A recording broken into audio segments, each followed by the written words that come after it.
Welcome to AB studies. AB studies में आपका स्वागत है। हमारे लास्ट लेक्चर में हमने मेडिवल इंडिया को कंप्लीट कर दिया था।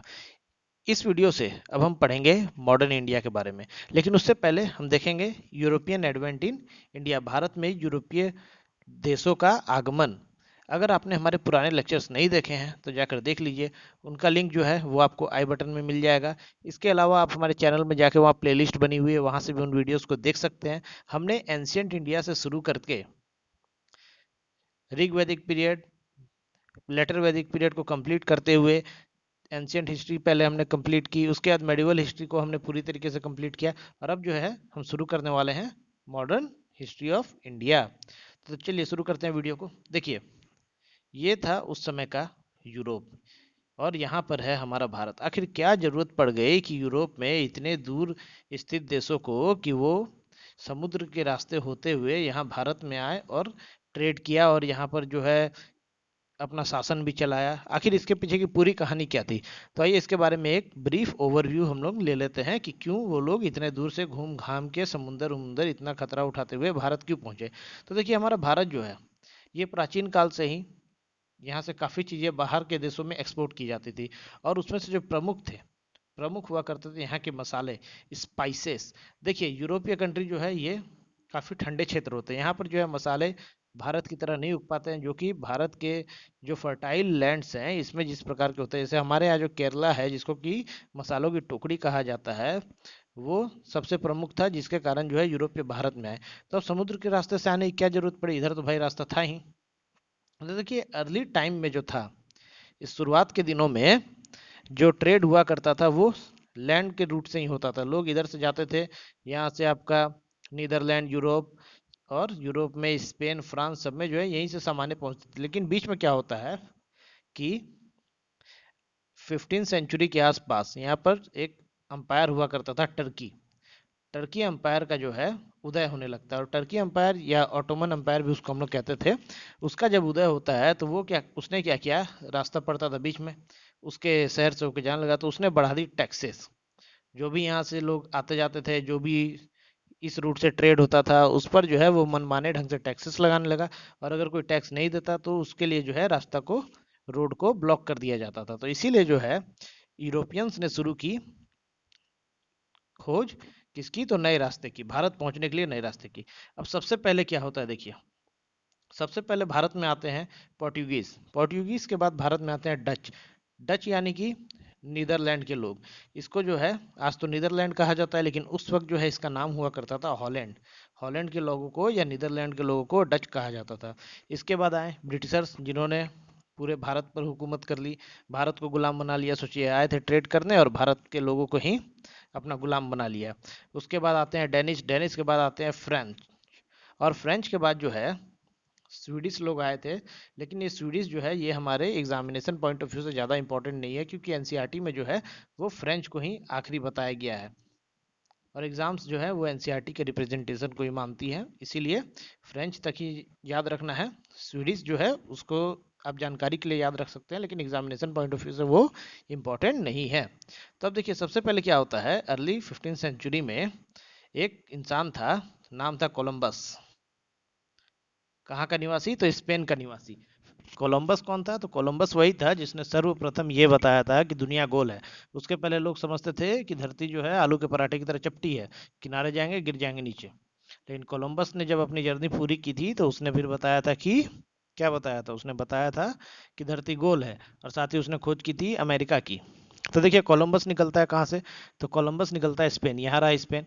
स्पेन से निकलता है और इसको जाना रहता है भारत। भारत में आता है ये सामान ले जाने के लिए यहाँ से, क्योंकि इधर का रास्ता तो बंद हो गया, ब्लॉक कर दिया ऑटोमन एम्पायर ने।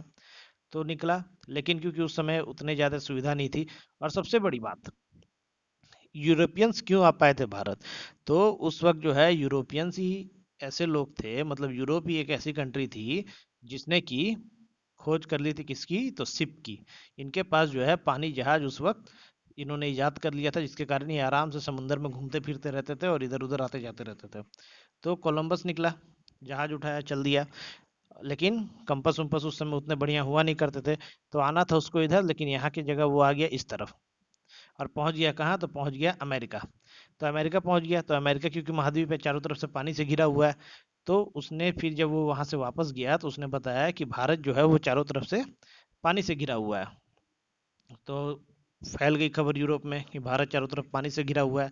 तो सब सोचे तब तो नाव से ही जाना पड़ेगा।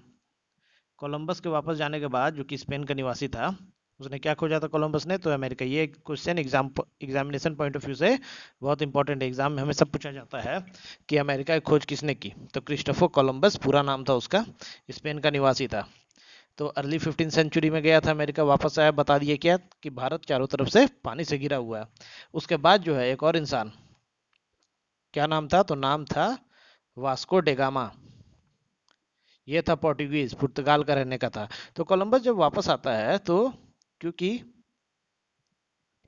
लोगों को लगा कि उसने भारत खोज लिया है सच में, अब भारत जो है वो तो चारों तरफ से पानी से घिरा हुआ है। तो वास्को डिगामा जो रहता है ये निकलता है खोज में अमेरिका की। वास्को डिगामा भारत नहीं आना चाहता था, इसको जाना था अमेरिका। तो इसने स्टडी की कोलंबस की जर्नी। इसको पता चला कि कोलंबस इधर गया था और मिल गया इसको भारत, जो कि चारों तरफ से पानी से घिरा हुआ है, लेकिन असल में कोलंबस पहुंचा था अमेरिका।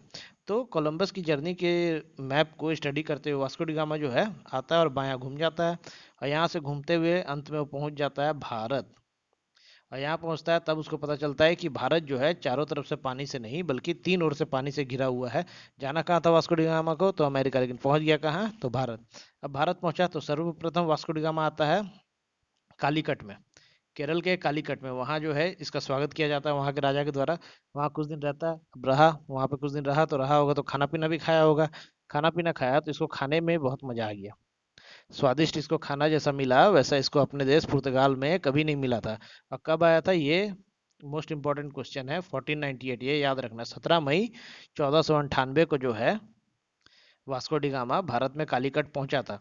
और इसका जो गाइड था, जिसने इसको रास्ता बताया था, वो था अब्दुल रहीम।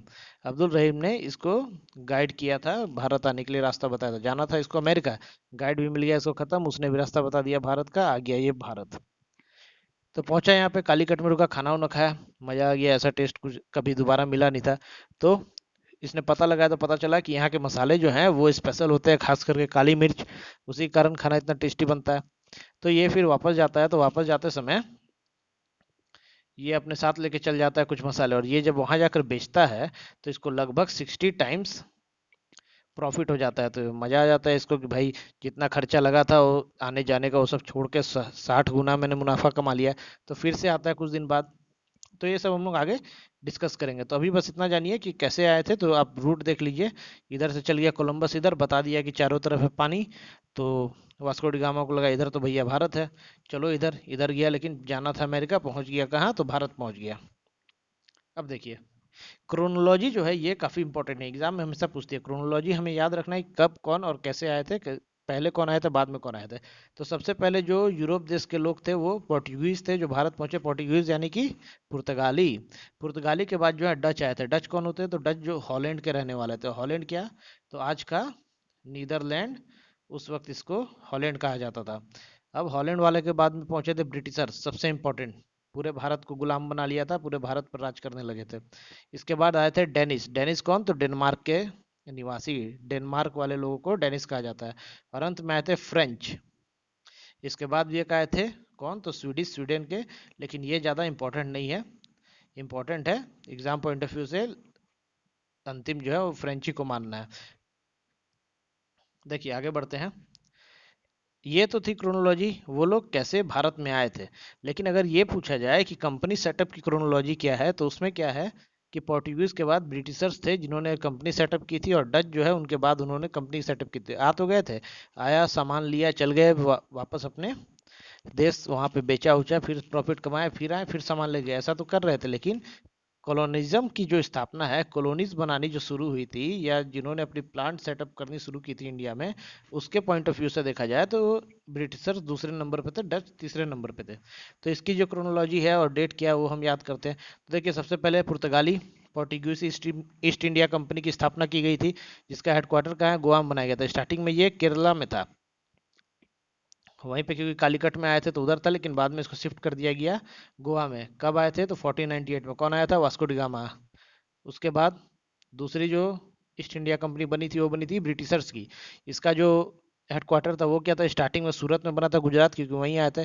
फिर बॉम्बे शिफ्ट हुआ, उसके बाद मद्रास शिफ्ट हुआ, और फाइनली जो है इन्होंने बंगाल में जो है अपना परमानेंट हेडक्वार्टर बना लिया। कब आए थे पहली बार? तो 1600 ईस्वी में आए थे, और उसी समय जो है कंपनी सेटअप हुई थी। ऐसे तो आए थे जहांगीर के कोर्ट में, लेकिन कंपनी सेटअप हुई थी सबसे पहली बार 1600 ईस्वी में। ब्रिटिशर्स के बाद कौन आए? तो डच आए। सॉरी, डच आए तो ब्रिटिशर्स के पहले थे, लेकिन कंपनी सेटअप के दृष्टिकोण से देखा जाए तो कंपनी बनाई थी डच ने ब्रिटिशर्स के बाद, तीसरे नंबर पर कंपनी।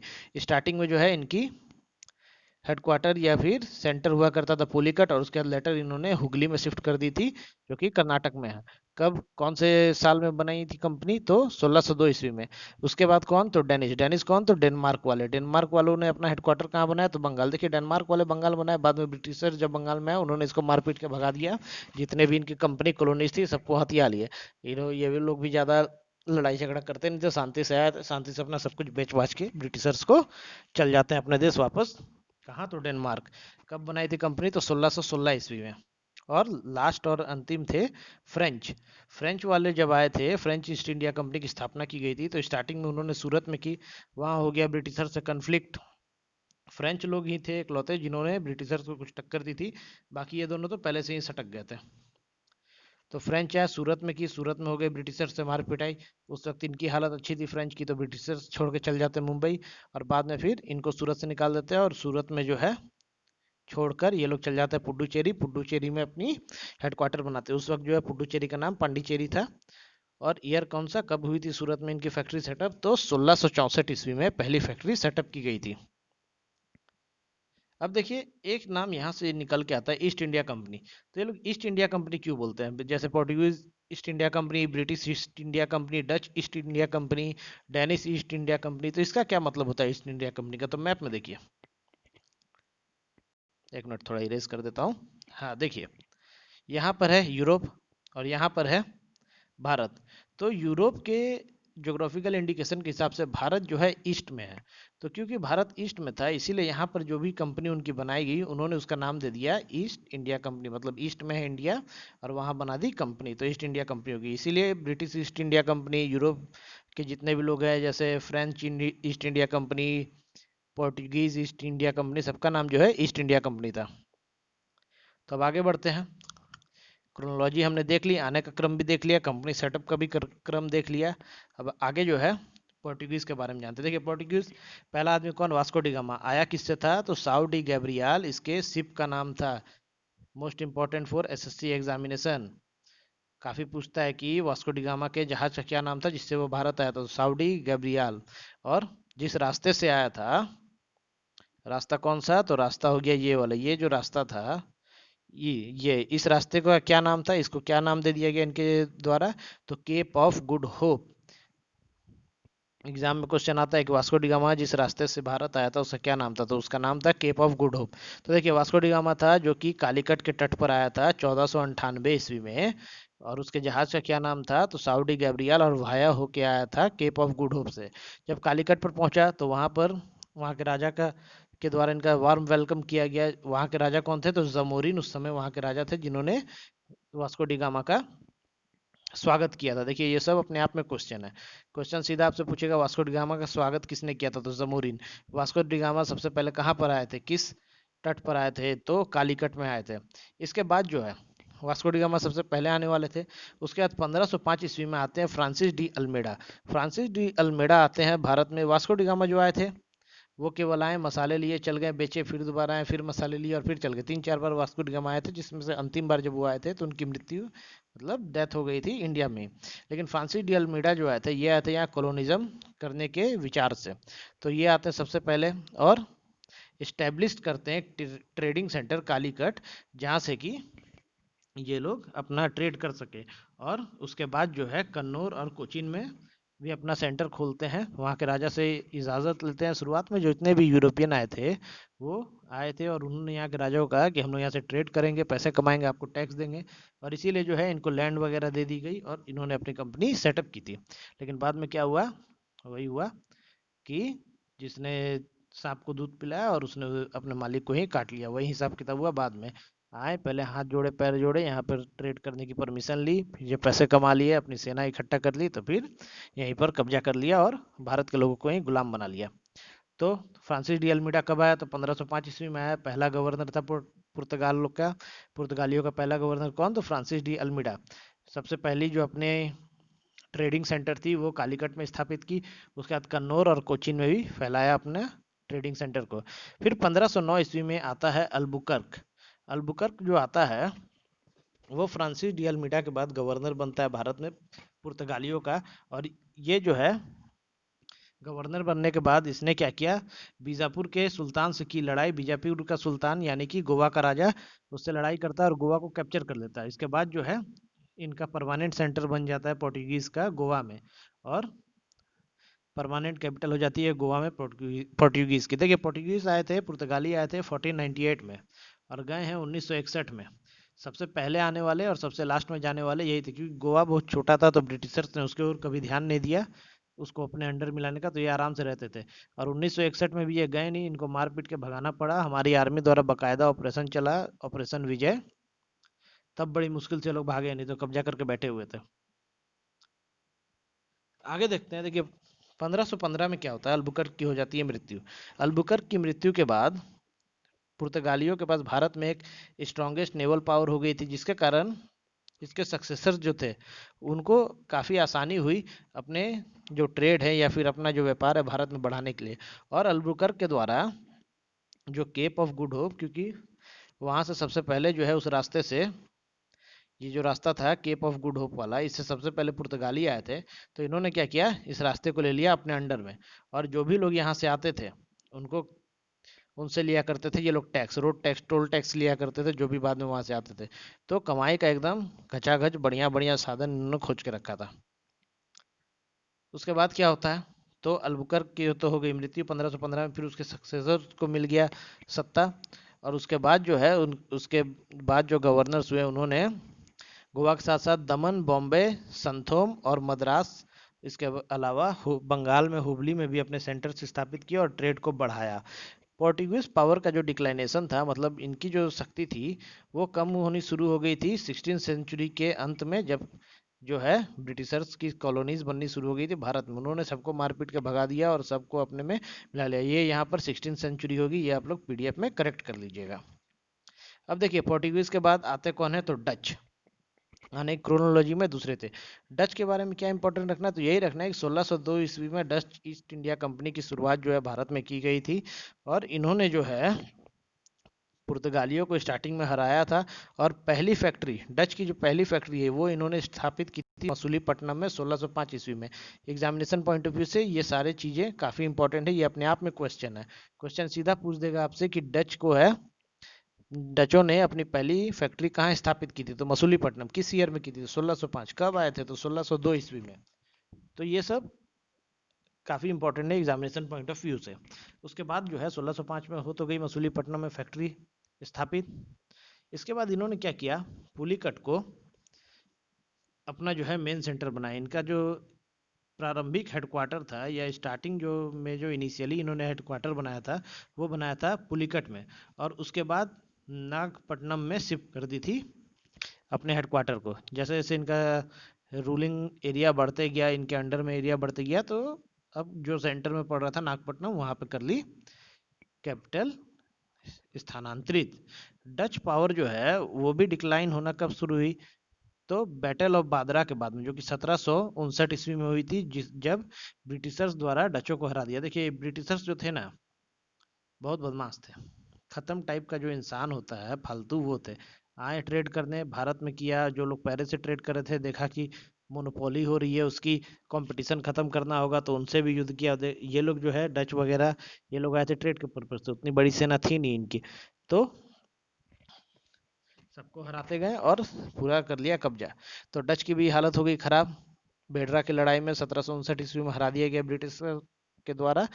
और ये लोग भी जो है टाटा बाय बाय हो गए इंडिया के मैक्सिमम एरिया से। फिर आते हैं सबसे इम्पोर्टेंट ब्रिटिशर्स। लगभग 200 सालों तक जिन्होंने राज किया भारत पर, दुर्गति ऐसी कर दी कि आज तक भारत उभर नहीं पाया है। अभी भी यहाँ पे जो है हम एक ज़माने में जो एंशियंट हिस्ट्री और मेडिवल हिस्ट्री के टाइम पर भारत जो है डेवलप कंट्री हुआ करता था। कमाल के यहाँ के साइंस एंड टेक, मेडिकल के क्षेत्र में गजब गजब के जो शोध किए गए थे, जो खोजें की गई थी, दुनिया में सबसे आगे चलने वाला भारत आज इतना पीछे हो गया है कि अभी भी ये डेवलप कंट्री नहीं बन सका है, डेवलपिंग नेशन के ही लिस्ट में है। और रही सी कसर आजकल के नेता जो है उन्होंने पूरी कर दी है। तो खैर वो एक पॉलिटिकल मुद्दा है, हम लोग अपने टॉपिक से नहीं भटकते हैं, टॉपिक पर रहते हैं। तो ब्रिटिशर जो है, तो देखिए ब्रिटिश ईस्ट इंडिया कंपनी जो है ये असल में थी क्या, तो ये थी मर्चेंट्स का एक ग्रुप था, यानी कि व्यापारियों का एक समूह था जो भारत में आया था ब्रिटिश इंग्लैंड से व्यापार करने के लिए 1519 ईस्वी में, जिनको मर्चेंट एडवेंटर्स कहा जाता था।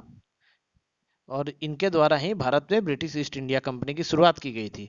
इसको जो है 31 दिसंबर 1600 ईस्वी में लंदन में फॉर्म किया गया था। लंदन में क्या हुआ था, 31 दिसंबर को 1600 ईस्वी में वहां की महारानी एलिजाबेथ वन ने इनको स्वीकृति दे दी थी कि ये लोग भारत में आएंगे और ब्रिटिश ईस्ट इंडिया कंपनी के नाम से ट्रेड करेंगे, और इंग्लैंड के ये लोग बिहाफ पे यहाँ पर जो भी इनका देख रेख होगा, कागज पत्र कार्रवाई, भेजना, सामान लाना, ये सब होगा, वो इन्हीं के अंडर में होगा। तो मर्चेंट का जो ग्रुप था, एडवेंटर्स जो मर्चेंट थे, वो लोग बन गए भारत में आके ब्रिटिश ईस्ट इंडिया कंपनी। इसके बाद जो है कंपनी ने अपनी सबसे पहली फैक्ट्री जो खोली थी वो मुगल सल्तनत में खोली थी, जहांगीर के शासनकाल में। जहांगीर ने ही इनको परमिशन दी थी, अगर नहीं दिया हो तो मार पिटा के भगा देते, तो आज जो है कहानी कुछ और होती, हमारी जो है इतनी दुर्गति नहीं हुआ होती।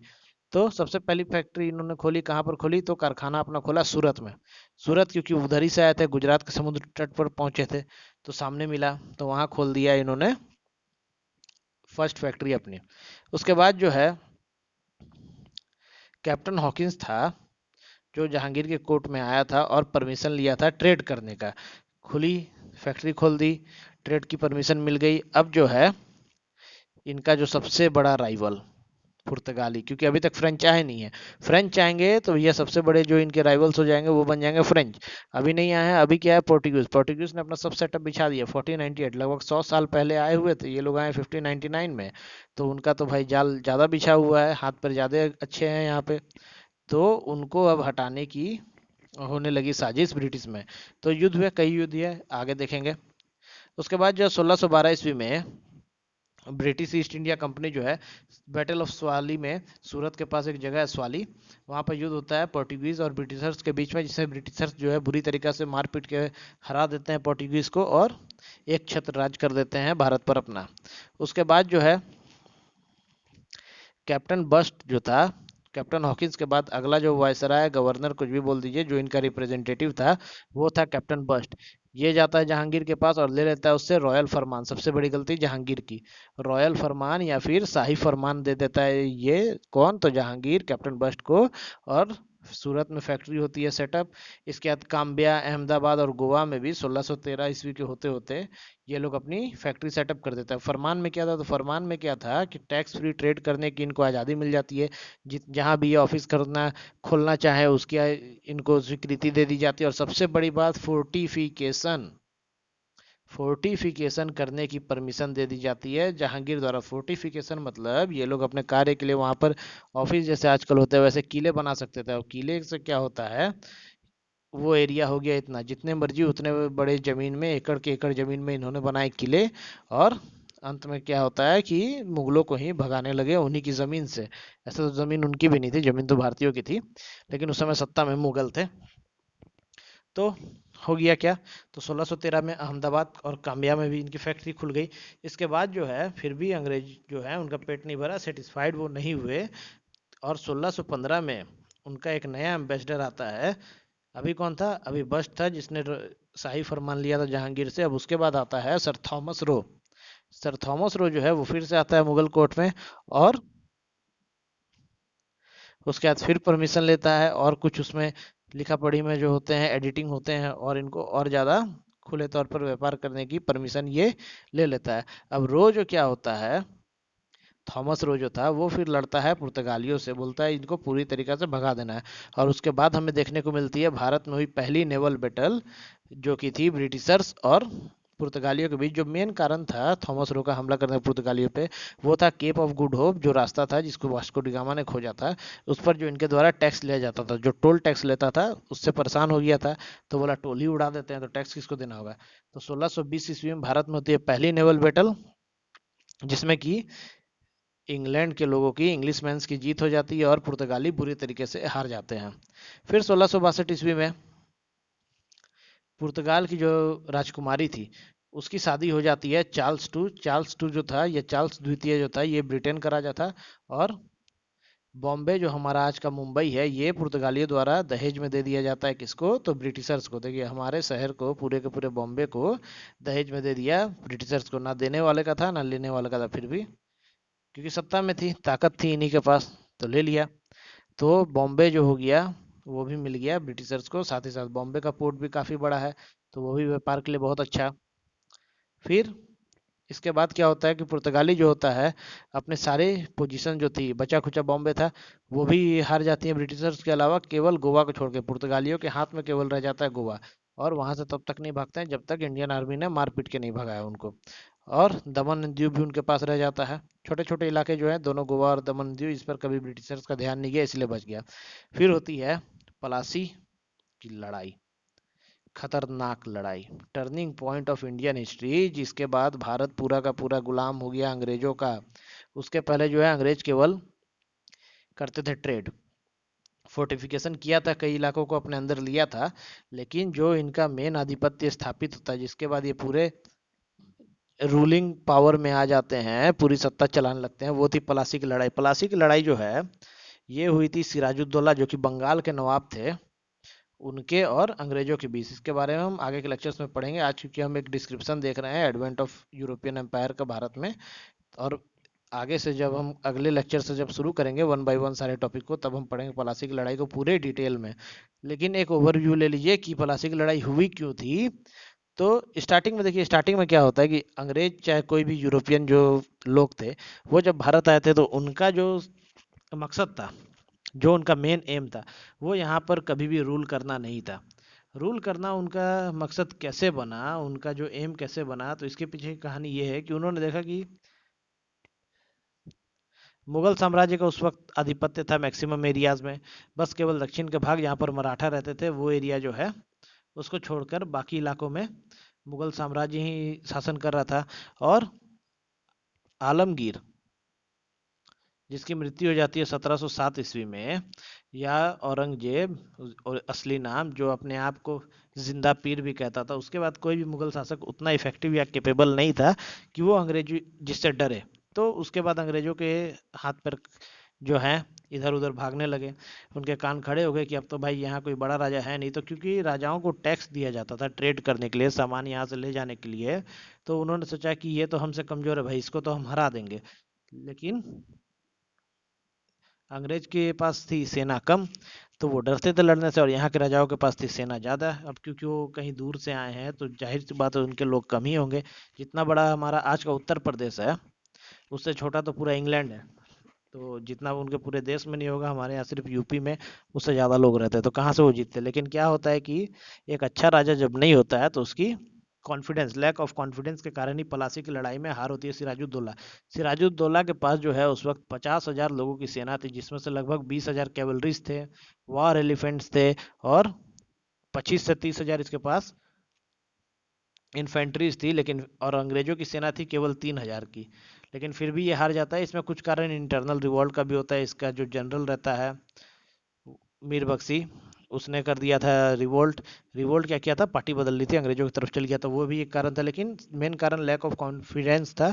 सिराजुद्दौला ने क्या हुआ था कि ये भाग गया था बीच युद्ध में ही, बीच लड़ाई में मैदान छोड़कर भाग गया था, जिससे इसकी सेना का मनोबल कम हो गया था, और पलासी की लड़ाई अंग्रेजों ने जीत ली थी। और उसके बाद पिक्चर बदल जाती है, भारत में हो जाता है अंग्रेजी शासन का प्रारंभ। तो अंग्रेजों के बाद जो है अगली जो कंट्री के लोग थे वो थे डेनिस। डेनिस कौन?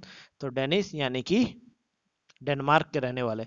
इनके बारे में बहुत ज़्यादा कुछ इंपॉर्टेंट नहीं है। इंपॉर्टेंट बस ये है कि इनका जो हेडक्वार्टर था वो ट्रांकेबार में था, और बाद में जाके इन्होंने श्रीरामपुर में, जो कि बंगाल में है, पहले तो ट्रांकेबार साउथ में, फिर श्रीरामपुर में अपना हेडक्वार्टर बना लिया, जो कि बंगाल में था, जहाँ से ब्रिटिशर ने बुरी तरीके से मारा पीटा भगाया। और ये लोग भी अपना सब कुछ बेच बाच के चल गए थे अपने देश वापस।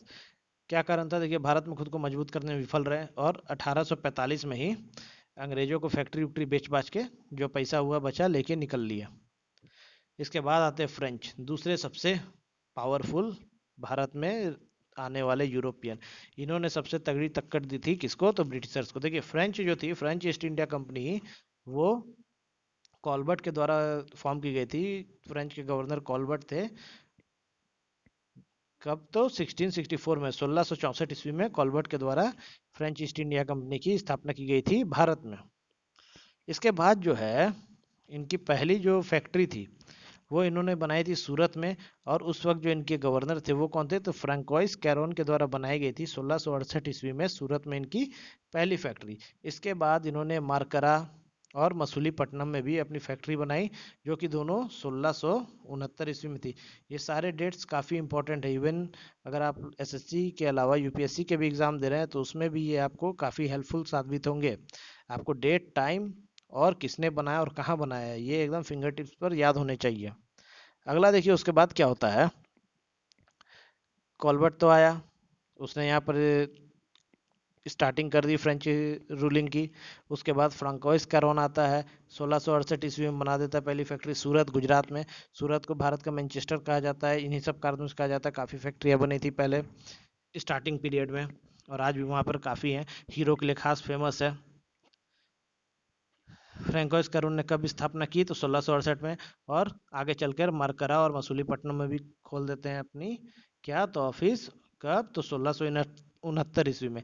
इसके बाद जो है एक छोटा सा विलेज अक्वायर किया जाता है उनके पास, और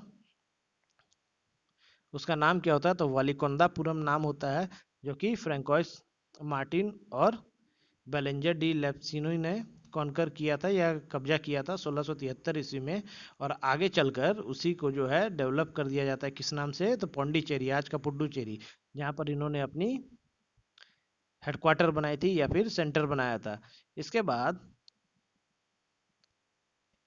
जो होता है चंदेर नगर बंगाल में 1690 ईस्वी में इनकी अगली फैक्ट्री की स्थापना कर दी जाती है, और वहाँ भी एक ऑफिस खोल दिया इन्होंने।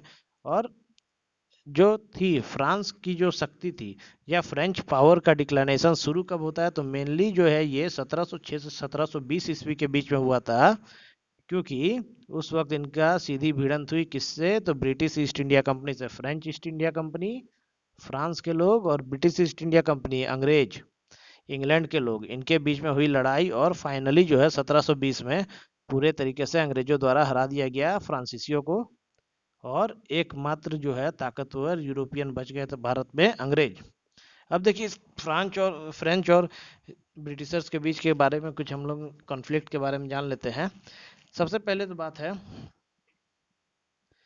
भारत में फ्रेंच पावर को दोबारा से सत्ता में लाया गया 1720 ईस्वी के बाद में। उसके दो गवर्नर थे, लेनोयर और ड्यूमास के द्वारा। कब, तो 1720 से 1742 ईस्वी में। अभी तक हमने क्या देखा, तो फ्रैंकोइस मार्टिन जो गवर्नर थे, उनके शासनकाल में 1706 ईस्वी से लेकर 1720 ईस्वी में हो गई लड़ाई। लड़ाई में क्या हुआ, ब्रिटिशर्स जीते, फ्रांसीसियों को पूरी तरीके से दबा दिया, सत्ता में आ गए इकलौते ब्रिटिशर्स। लेकिन फिर 1720 में किस्सा पलटता है, आते हैं लेनॉयर और ड्यूमास और हराते हैं ब्रिटिशर्स को पहली लड़ाई में, और अपने आप को फिर से स्थापित करते हैं भारत में।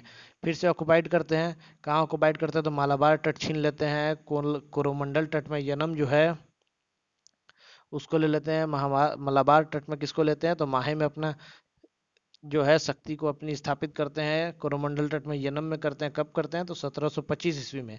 और इसके बाद 1740 ईस्वी में कारिकल, जो कि तमिलनाडु में स्थित है, उस पर भी जो है बंदरगाह को अपने कब्जे में ले लेते हैं, और यूरोपियन को वहां पे भगा देते हैं। यूरोपियन को नहीं, सॉरी, ब्रिटिशर्स को भगा देते हैं। इसके बाद क्या होता है, डुप्लेक्सिस आता है। डुप्लेक्स जो है फ्रेंच गवर्नर था। कब आया था, तो 1742 में आया था। और यहाँ से शुरू होती है एंग्लो फ्रेंच कन्फ्लिक्ट की, जिसको कि कार्नेटिक कार्नेटिक वॉर्स भी कहा जाता है। कार्नेटिक वॉर्स क्यों कहा जाता है, तो लड़े गए थे कर्नाटक में। कार्नेटिक का मतलब और कुछ नहीं, उस वक्त जो है कर्नाटक का नाम कार्नेटिक था, क्योंकि ये लोग अंग्रेज थे, कर्नाटक प्रोनाउंस नहीं कर पाते थे, प्रोनाउंसिएशन गड़बड़ होने के कारण ये लोग उसको कार्नेटिक कार्नेटिक बोलते थे। तो कर्नाटक में हुई लड़ाई, इसलिए नाम पड़ गया कार्नेटिक वॉर्स। देखिए कर्नाटक हिंदी में लिखा हुआ है। तो अब देखिए एंग्लो फ्रेंच कन्फ्लिक्ट के बारे में जानते हैं, यानी कि कर्नाटिक वॉर्स जो है उनके बारे में हम कुछ जान लेते हैं। तो the downfall of Mughal empire led the political turmoil in India. Mughal साम्राज्य का पतन भारत में राजनीतिक उथल पुथल का कारण बन गया और दक्षिण के क्षेत्र में निजाम उल मलिक के अधीन मुगलों की स्वतंत्रता प्राप्त हुई। क्या था, तो दक्षिण में जो था निजाम उल मलिक जो था, ये मुगल का प्रतिनिधि करता था, इसको हटा दिया गया, भगा दिया गया और स्वतंत्र करा दिया गया। दक्कन यानी कि दक्षिण, दक्षिण का एरिया क्या, तो महाराष्ट्र, कर्नाटक, केरल, जितना सब दक्षिण में आता था। और यहाँ से कार्नेटिक रीजन जो है वो हो गया अंडर किसमें, तो फ्रेंचों के अंदर में वो आ गया, फ्रांसीसियों ने उसको अपने अंडर में ले लिया। अब क्या है, लड़ाई शुरू हुई, कर्नाटक में शुरू हुई, कार्नेटिक वॉर हुए। जो मेन था, 3 युद्ध, हिस्ट्री में हम लोग को 3 कार्नेटिक वॉर्स देखने के लिए मिलते हैं ब्रिटिशर्स और फ्रेंच के बीच में, जिसमें से कि पहला और तीसरा जो था ये तो यूरोप में हुए इवेंट के कारण था। यूरोप में खबर कही फ्रांसीसी लोग बहुत मार पीट रहे हैं भाई, और वहां पर उस वक्त चल रहा था फ्रेंच रिवॉल्यूशन। फ्रेंच रिवॉल्यूशन, ये अंग्रेज जो है इन्होंने सब जगह सबको परेशान कर रखा था। तो फ्रेंच रिवॉल्यूशन होता है, उसके बाद तो वहां पे गुस्सा दोनों पार्टियों में, दोनों तगड़े थे। यूरोप में, यूरोपियन जो महाद्वीप था उसमें दोनों उस वक्त के तगड़े प्लेयर्स थे, अपने अपने एरिया में दोनों शेर। तो वहां तो इनकी लड़ाई चल ही रही थी, उसी का जो है गुस्सा इधर भी एक दूसरे पे निकाला। तो पहला और तीसरा कर्नेटिक युद्ध जो था वो यूरोप में हुई घटना का प्रतिरूप था, उसके कारण यहाँ पर हुआ। और जो दूसरा था वो इनकी लड़ाई झगड़ा हस्तक्षेप मारपिटाई यहीं पर हुई थी, जिसके कारण हुआ था। 3 महत्वपूर्ण, तीनों के ईयर प्लेस हम लोग जो है आगे डिस्कस करेंगे। तो इस वीडियो में जो है हमने देख लिया यूरोपियन एडवेंट के बारे में, हमने पढ़ा कैसे कैसे यूरोप से अलग अलग आए, कौन कौन आए। तो सबसे पहले पोर्टुगीज, फिर आए डच, डच यानी कि हॉलैंड वाले। हॉलैंड को अभी क्या कहा जाता है, तो नीदरलैंड के नाम से जानते हैं। नीदरलैंड के बाद आए कौन, तो ब्रिटिशर, सबसे खतरनाक, सबसे फालतू आदमी, सबसे जो खत्म टाइप के लोग थे, आए थे क्या करने, तो व्यापार करने, और यहीं के लोगों को गुलाम बना लिया। देखिए गुलाम बनाने का जो मेन कारण था, उस वक्त भारत क्यों गुलाम बना, क्योंकि भारत उस समय यूनाइट नहीं था। भारत जो है अलग अलग छोटे छोटे राज्यों में था। अब ये क्या करते थे, जैसे यहाँ एक राज्य, यहाँ एक राज्य, यहाँ एक राज्य, अब इस राज्य वाले की इससे दुश्मनी, तो ये क्या करेंगे, इससे आके दोस्ती कर लेंगे। अब इस पे अटैक किया, इसको हथियाया, फिर बड़ा हो गया क्षेत्र, धीरे धीरे इसको हथिया लिया। फिर पता चला दूसरे की तीसरे से दुश्मनी, तो तीसरे को अपने साथ मिला दिया, दूसरे को हरा दिया। वैसे कर करके ये लोग भर गए थे। अगर उस समय हमारा भारत एकजुट होता तो कभी यूरोपियंस घुस ही नहीं पाते भारत में। घुसते, ट्रेड करते और चले जाते। शासन करना कभी उनके दिमाग में ही ऐसा ख्याल नहीं आता, डर भय से अपने हाथ पांव उनके फूल जाते। तो ब्रिटिशर्स आए, ब्रिटिशर्स के बाद आए डेनिस। डेनिस कौन, तो डेनमार्क वाले। और डेनमार्क के बाद आते हैं फ्रेंच। और फ्रेंच के बाद फ्रेंच को हरा दिया जाता है और ब्रिटिशर्स इकलौते हो जाते हैं। लेकिन सबसे लास्ट में जाने वाले भारत से कौन थे, तो 1661, 1600 नहीं सॉरी 1961 ईस्वी में गए थे पुर्तगाली। वो भी गए नहीं थे, मारपीट के भगाया था हमारे इंडियन आर्मी ने। ऑपरेशन विजय चलाया गया था, उसमें इनको निकाला गया था भारत में। सबसे पहले आने वाले भी पुर्तगाली और जाने वाले सबसे लास्ट में भी पुर्तगाली। तो आशा करता हूँ आपको ये वीडियो पसंद आया होगा और आपकी नॉलेज जो है काफ़ी इन्हेंस हुई होगी इस वीडियो के बाद में। अब अगले लेक्चर्स में हम सेटअप देखेंगे यूरोपियन एम्पायर का, या यूरोपियन कंपनीज का, कैसे कैसे भारत में यूरोपियन कंपनीज की सेटअप हुई थी, उसके बारे में हम अगले लेक्चर में डिस्कशन करेंगे। और इस वीडियो की अगर आपको पीडीएफ चाहिए तो पीडीएफ एक ही जगह मिलेगी। कहाँ मिलेगी, तो हमारे टेलीग्राम ग्रुप में। हमारे टेलीग्राम ग्रुप का लिंक दिख रहा है आपको, यहाँ पर है, उसको सर्च कीजिए टेलीग्राम में, लिंक डिस्क्रिप्शन में दिया गया है। वहाँ से भी आप जाइए टेलीग्राम में, ज्वाइन कीजिए हमारे ग्रुप को। वहाँ आपको पीडीएफ भी मिलेगी और हमारे वीडियो लेक्चर्स के सारे नोटिफिकेशंस भी मिलेंगे और पुराने वीडियो लेक्चर्स के लिंक भी मिल जाएंगे, जिससे कि आप हमारे साथ आसानी से कनेक्ट हो सकते हैं। इसके अलावा फेसबुक यूज़ करते हैं तो फेसबुक पे भी हमारा पेज है, AB स्टडीज़, बीच में अंडरस्कोर लगाइएगा, A_B_स्टडीज़ लिखिएगा, वहाँ पे हमारा पेज आ जाएगा। AB स्टडीज़ के नाम से बना हुआ है, लोगो वगैरह लगे हुए हैं, आपको खोजने में दिक्कत नहीं होगी। उसके बाद जो है वहाँ आप हमें ज्वाइन कीजिए, वहाँ भी आपको हमारे अपडेट्स मिलते रहेंगे, सारे लेटेस्ट सबसे पहले आपको मिल जाएंगे फेसबुक से। तो फिर मिलते हैं अगले वीडियो में। Till then do like, share, subscribe and press the bell icon for the latest update from AB studies. Thank you.